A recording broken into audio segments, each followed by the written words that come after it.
one thing that we search for more than anything else in the world, and we know we got acceptance, we know we got love, we know we got, all these things that peer pressure just adds to us that we're searching for, looking for, and we try to find ourselves, right? That's a big thing, trying to go find myself. We search for truth. We search a lot for truth. And during the time of John, when he wrote this gospel, there was a lot of that, right?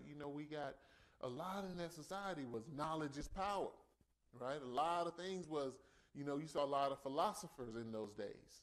Knowledge is truth. And a lot of what John was talking about was going against a lot of that. Because a lot of what people were saying was, the more you know, the closer you are to God. And there is some truth in that, right? There is some truth in that, and our knowledge of God is growing. But it doesn't make him love us anymore, okay? So we have to recognize what knowledge is. And a lot of times with that knowledge, I can bend and shape realities. That was the problem that they were having, and we're having that same problem today. You say, well, how? Knowledge or truth is something that can be used as a weapon against you, if you allow it.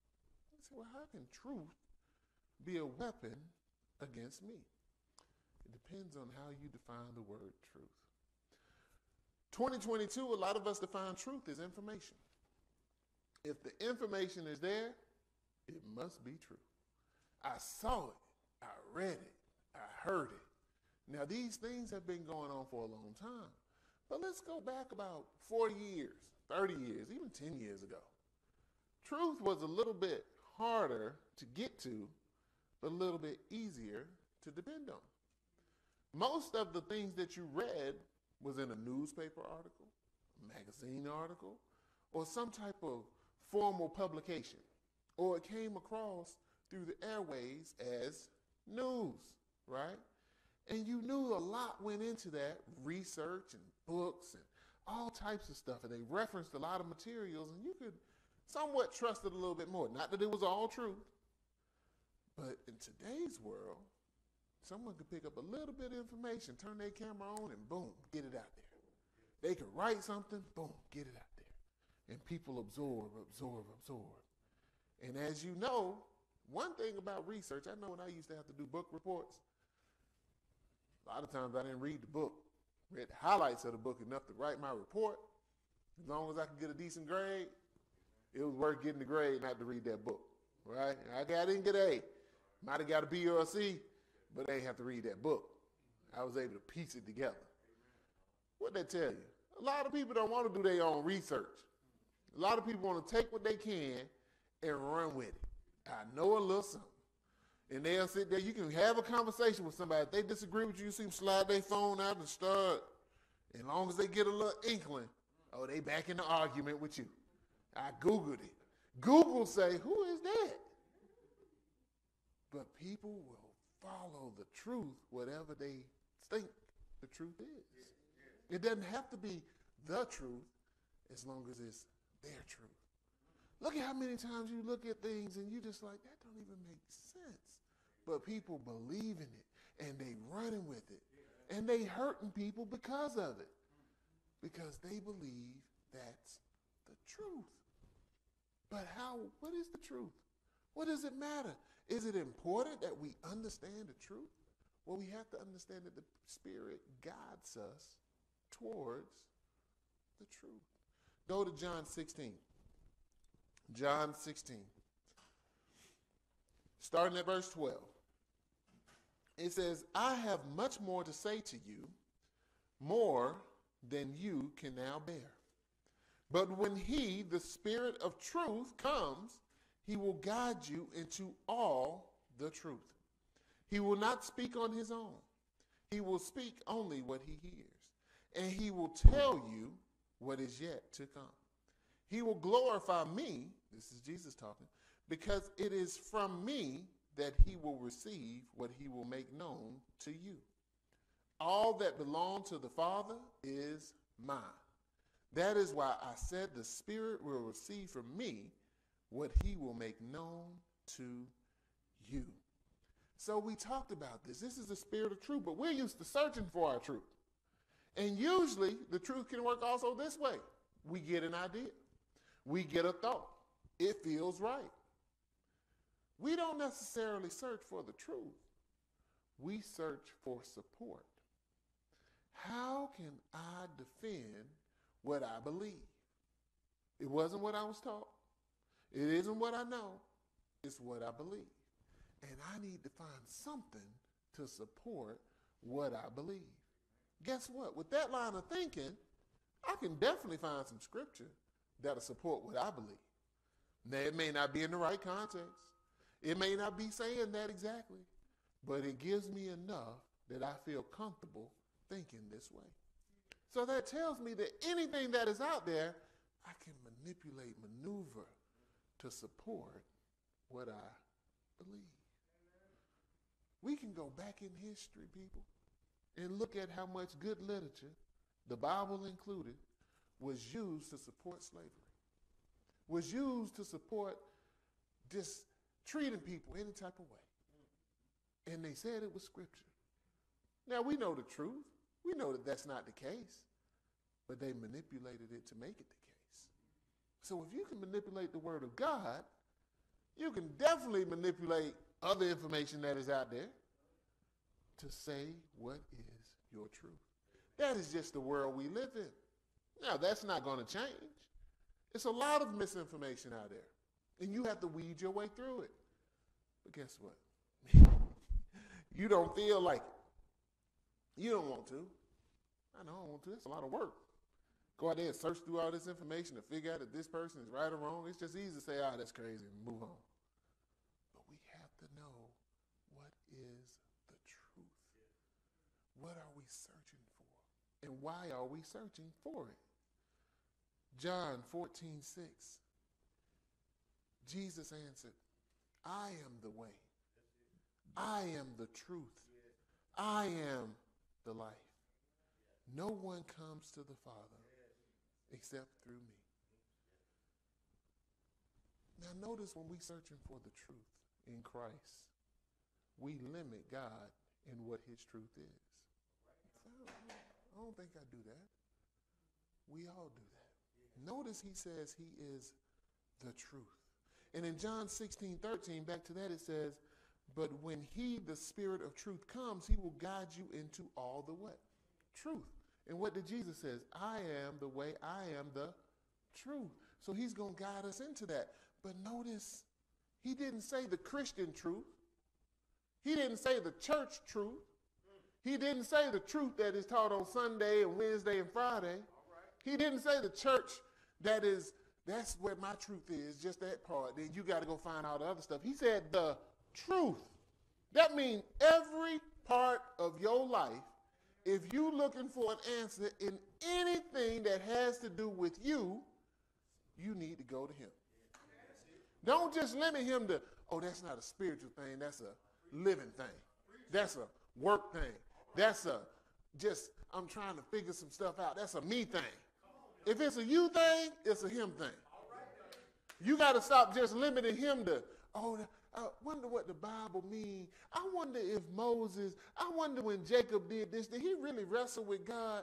Lord, help me understand the answer.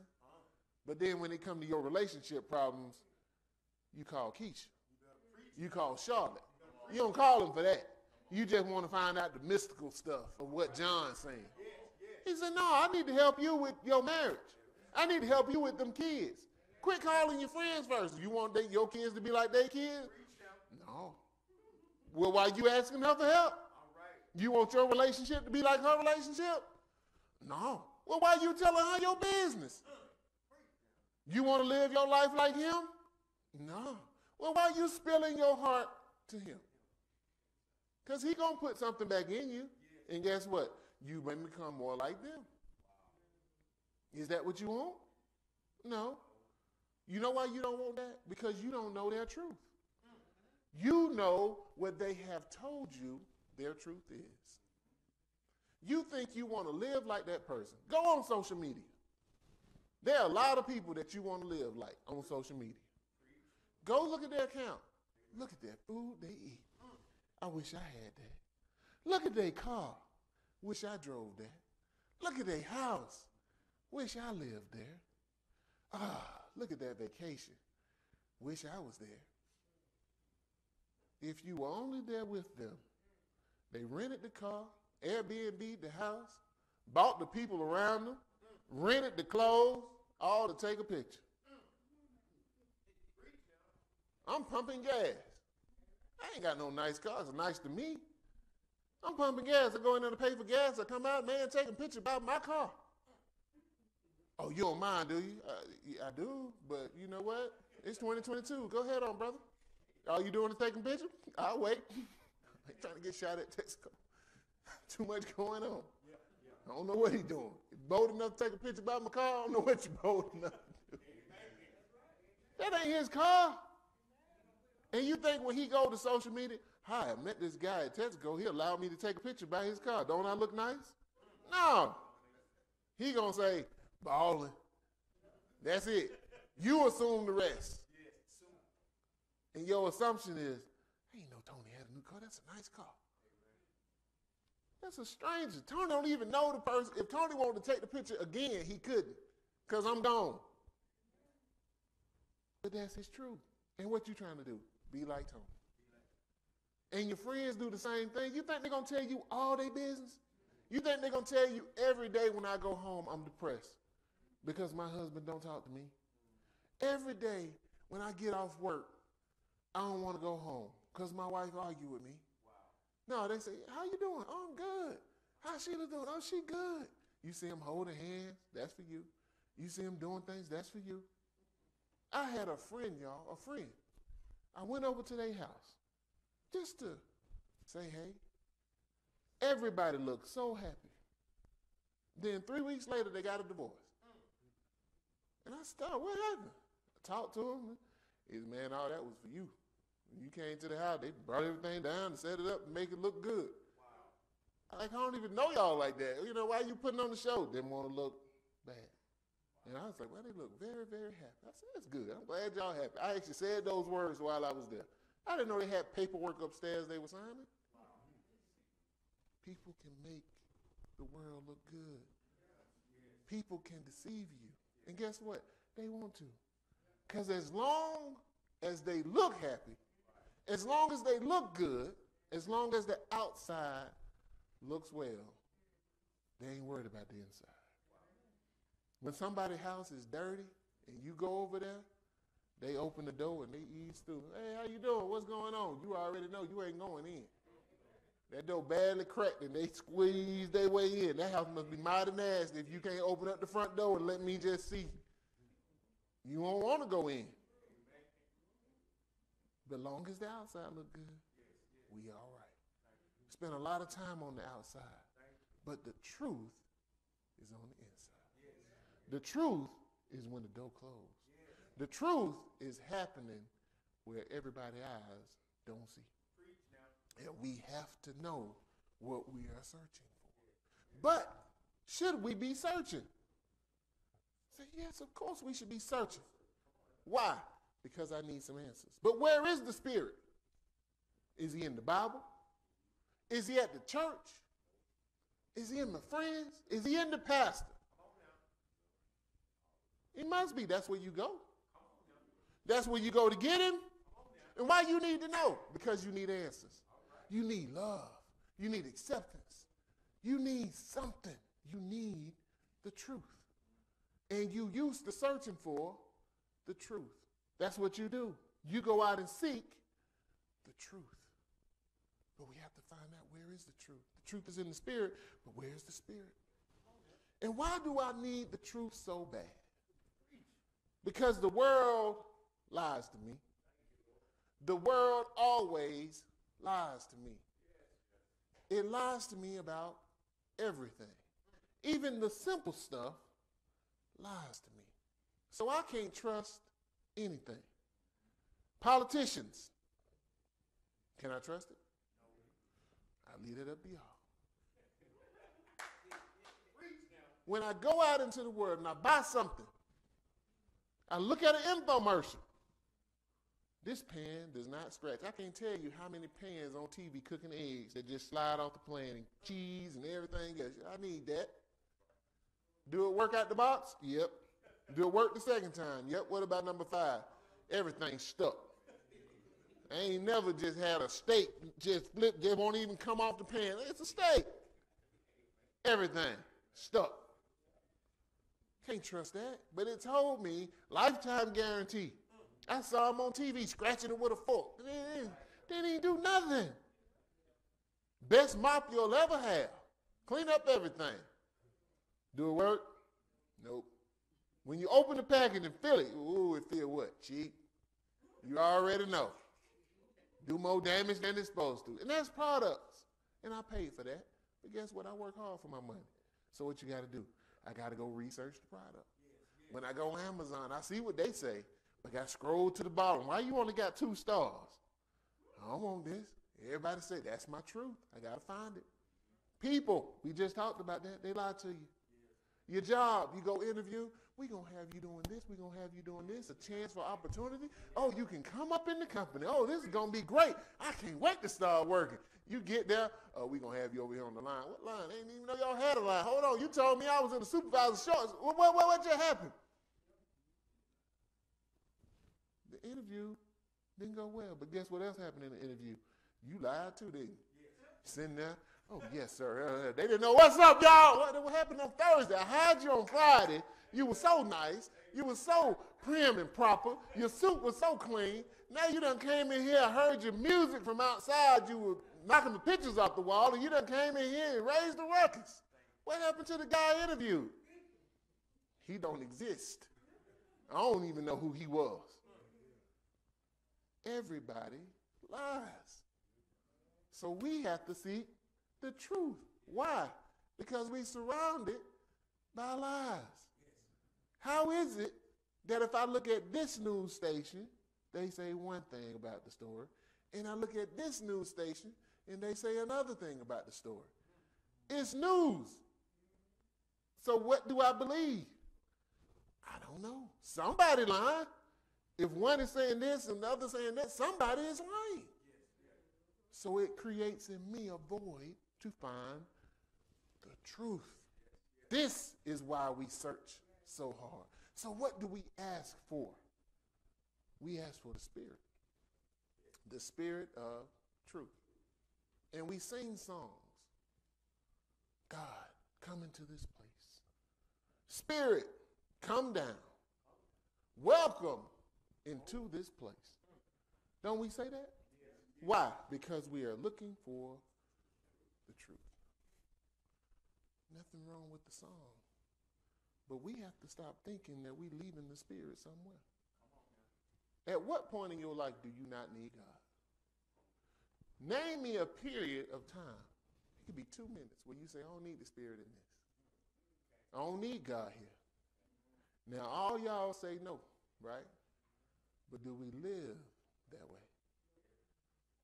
Because when we look for God, where do we want to come to? Church. We want to come to church. We want to go to the Bible.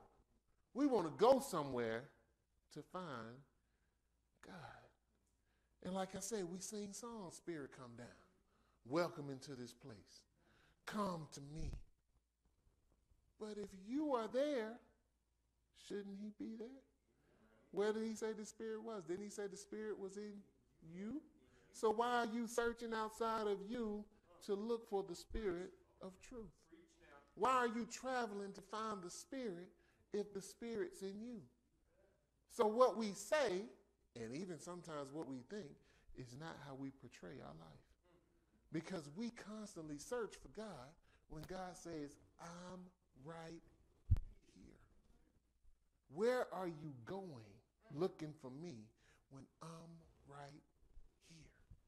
The answers you need are already in you, but you are searching outside of yourself looking for the truth. We let people feed our truth.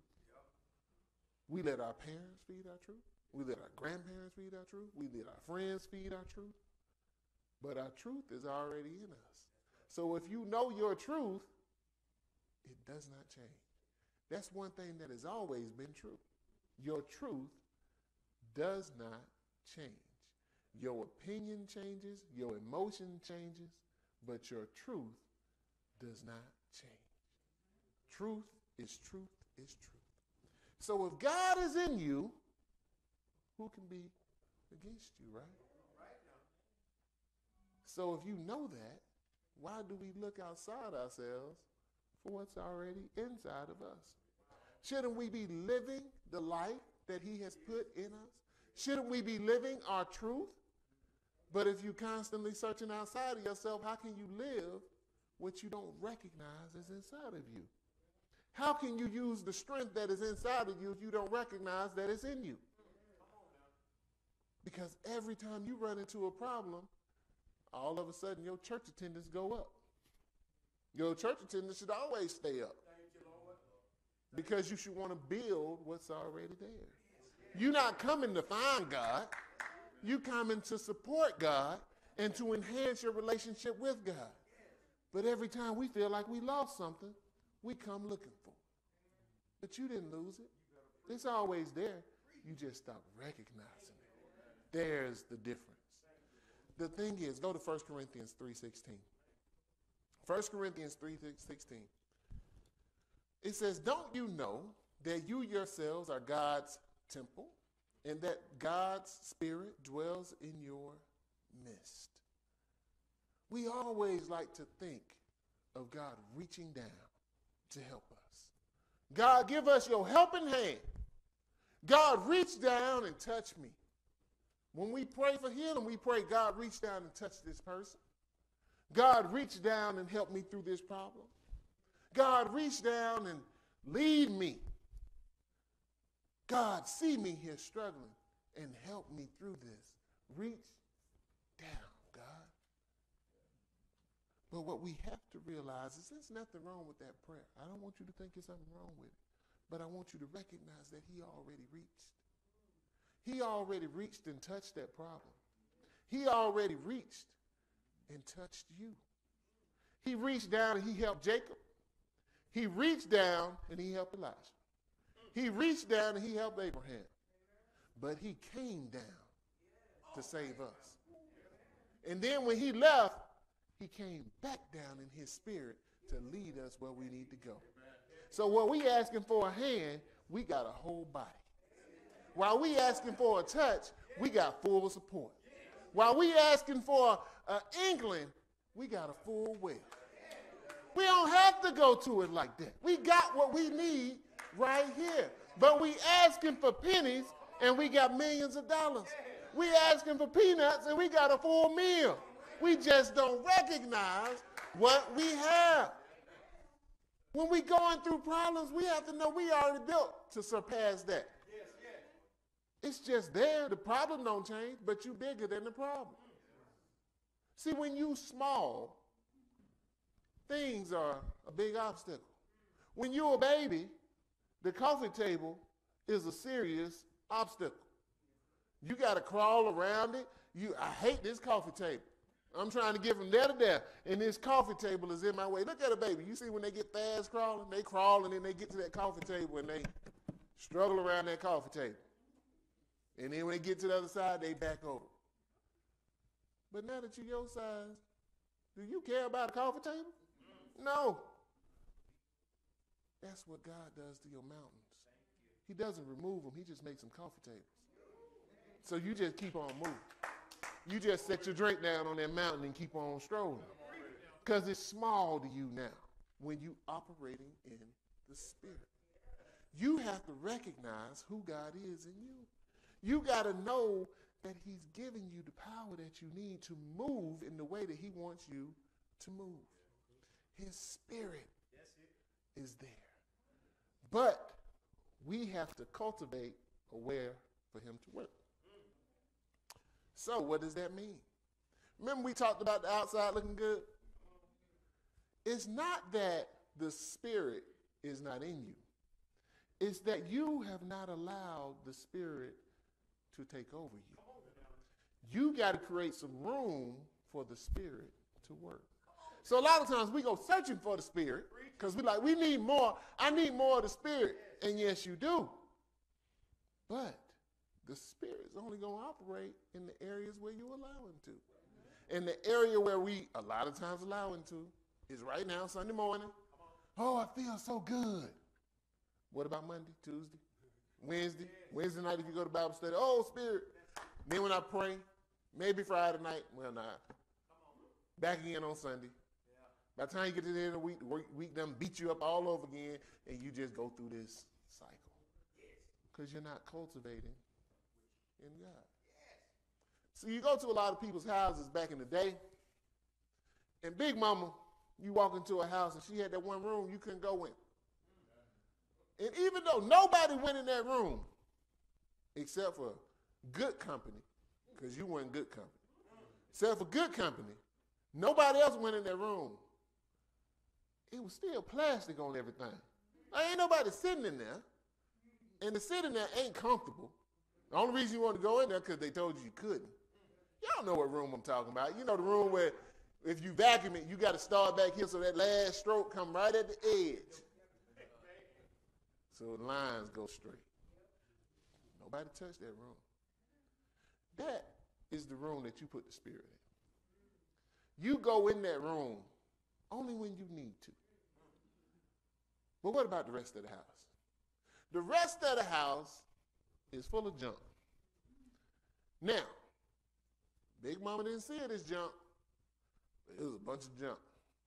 Because what did Big Mama like to do? She liked to go yard sale shopping. And boy, when she went yard sale shopping, she bought a lot of stuff. Ain't this cute? Ain't this nice? And you over there, that is a bunch of junk. These folks don't want it. I ain't never bought nothing valuable for a quarter. But if you want it, go ahead. And it's a little man in a little boat with a fishing rod. You got about 30 of them things, and little dogs and big dogs and little this and little baby doing this and little figurines over here, and you want some more.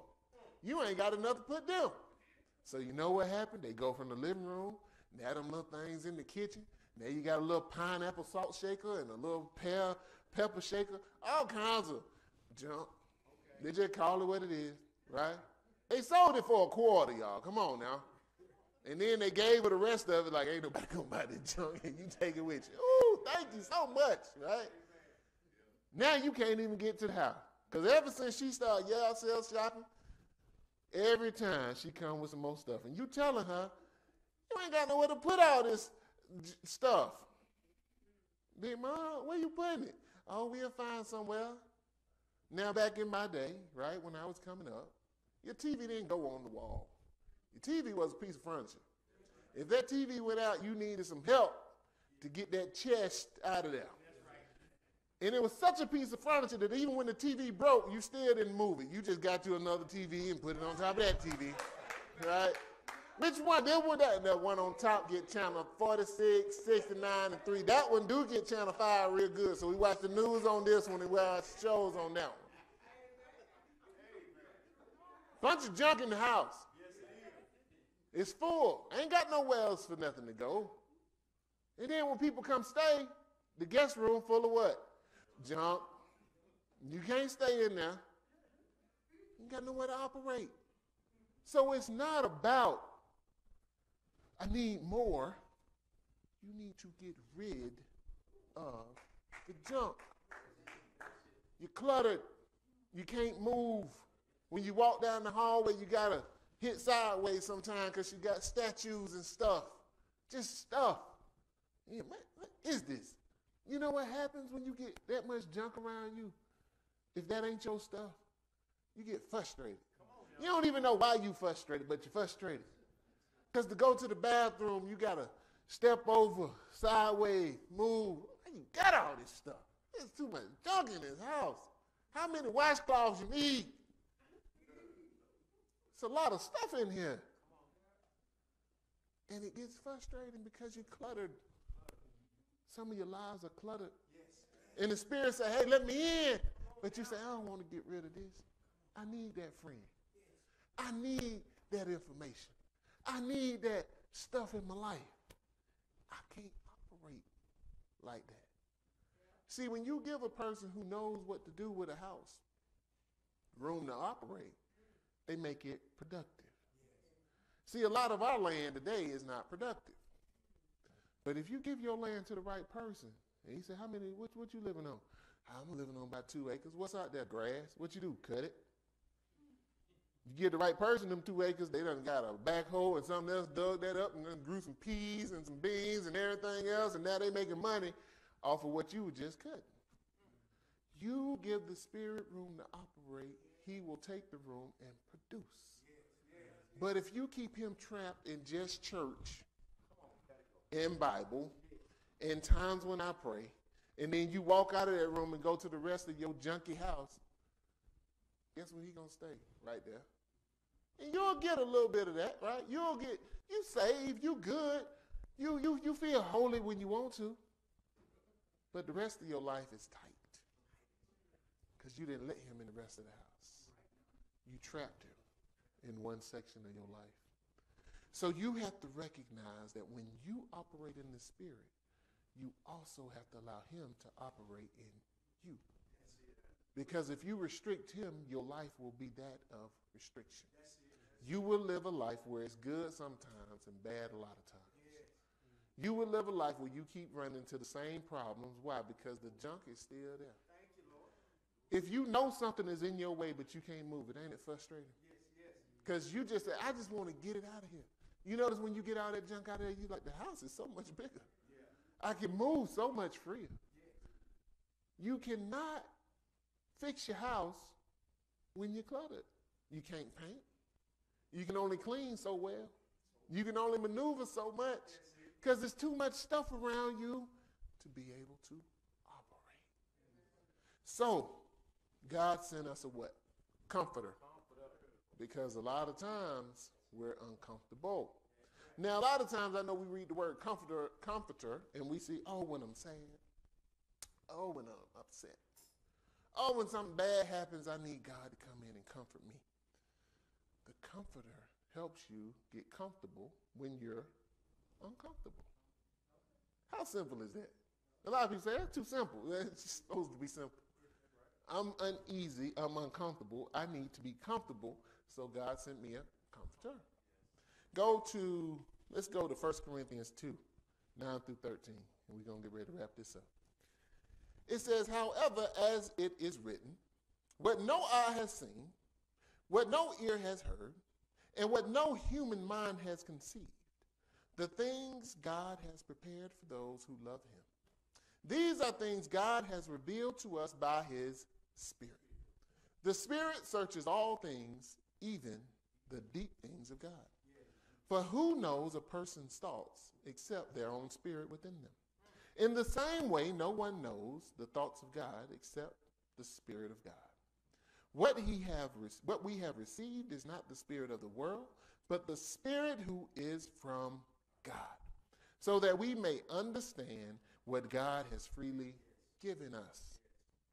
This is what we speak, not in words taught to us by human wisdom, but in words taught to us by Spirit, explaining spiritual realities with Spirit-taught words. People, we are uncomfortable sometimes, and we need to know that God has us, that his Spirit has us. So when we look at a baby, a newborn baby, the first thing you do, you get that baby, and people get in that baby's face, and they kiss it, and some of y'all know exactly what I'm talking about, right? You just keep that baby, and you look at that baby. But you know what? That baby really can't see you. About 2 weeks, that baby can only see about 8 inches in front of their face, which is only about this far. So you got to get real close to a baby. And really, after about 6 weeks, they can only see about 12 inches in front of their face. They really can't see that far. It's not until they start getting some months on them that they see. Babies really, their vision doesn't get to where it's really good until about a year old. That first year is a lot of times them trying to see the world around them. But if that baby's upset,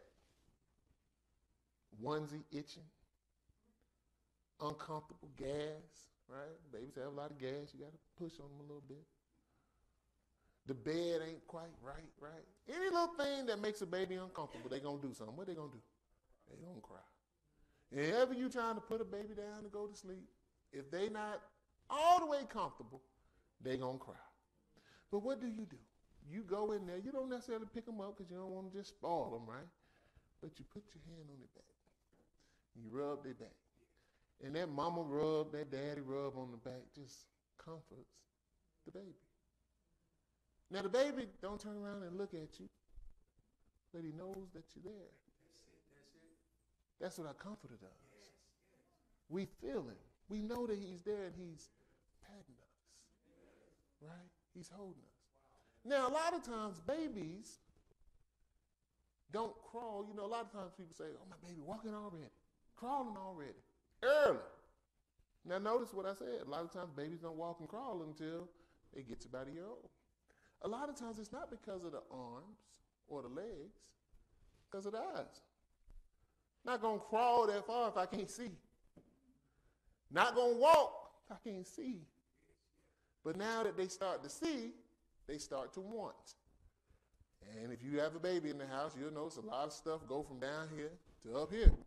Because everything they see, they want. My middle child was notorious for that. Broke a lot of nice stuff. But they start getting curious. And when you're curious, they want to get over there. And guess what? You're not going to give it to them. So it motivates them to leave and start walking a little bit sooner. So why are you telling us about babies? Some of y'all still being comforted in the crib because you have not recognized God in your life. You have not opened your eyes to be curious about where he is. The Spirit say, I will lead you, but if you don't see me, how can you follow? So you close your eyes and you just sit there and say, I'm uncomfortable. Comfort me. But guess what? You don't learn anything, you don't grow, and you ain't going nowhere. And the Spirit will comfort you, but he will comfort you where you are. And you will never make it from there to where you're supposed to be because you didn't open your eyes and see where he was trying to lead you, and you never got motivated because you didn't open your eyes and see the gloriousness of where he was. But when you open your eyes and start to grow and start to develop and start to, I see a little clearer. Lord, I see you. Lord, I can follow you. And God say, I'm over here. And you say, I want to get there. You know how powerful God is? You know how much you want to be where God is? No obstacle will stop you from wanting to get to where God is when you see him. Peter never had the motivation to walk on water until he saw Jesus on the water. Ain't nobody sat on no boat and say, you know what? I'm about to do this. For what? Hey, man, if I can walk on dirt, I can walk on water. Hold my hand. Let me get out here on this water. No. But he saw Jesus on the water. And he said, hey, I want to come to you. Can I? Yes, you can. And he did it. But he also saw what was going on. So when your eyes open, guess what? Your eyes will open. You will not only see God in your life, but you'll see all the things that are coming against you too. But you have to maintain focus because God gave you vision, and now that vision is able to see a lot more things. You able to see that person coming at you and wonder that their little inkling that you used to have, or you know, you had your eyes closed and somebody was patting your back and it wasn't mama. I don't feel like mama. They feel like somebody else. That ain't mama. That ain't her hand. It took you a while. It took you a while. But now you get to see. You get to see a long ways off. You ain't my mama. You ain't who I thought you were. You come over here and pick me up. You leave me alone. Right? You notice when babies can see, they start crying early when you go to reach. You're like, oh, okay, that baby don't want me. Nope, sure don't. Because they can see. When you're able to see what God has allowed you to see, not only can you see him, but you can see all the trials that are coming your way so you can prepare yourself for it coming. You can see the cunningness. You can see the lies because now what are you living? You're living in the spirit of truth. And if you're living in the spirit of truth, guess what you're going to see? You're going to see your truth, but you're also going to see the truth of the other people around you. So now you will be able to recognize how to operate, where to go, how to flow in this life. And guess what? You will go from that bassinet to the living room, to the front door, to out there, to living on your own and doing what you need to do because the Spirit is going to lead you exactly where it needs you to go because your eyes are now open to the Lord. And you have to allow him to open your eyes. So stop sitting there with your eyes shut because you're scared. Stop sitting there with your eyes closed because you are afraid. Stop sitting there with your eyes closed because you're listening to what other people got to say to you. When you are getting fed by the Spirit, your eyes start to open and develop and things start to come in focus. Y'all saw me earlier. I had to clean these glasses, right? Why? Because I couldn't see. Stuff was out of focus. I could have done it, but it wasn't comfortable. It was cloudy. It was blurry. Couldn't see like I wanted to. I want to see your faces. Y'all beautiful. Let me see you. Let me see if y'all getting this, right? No telling where this message is going. Y'all could have been like this, and I just kept going. But I need to see. And God wants me to see. Because he wants to lead me where I need to go. But I got to see him. God got something for y'all. But you got to see where he is so you can recognize where you need to go.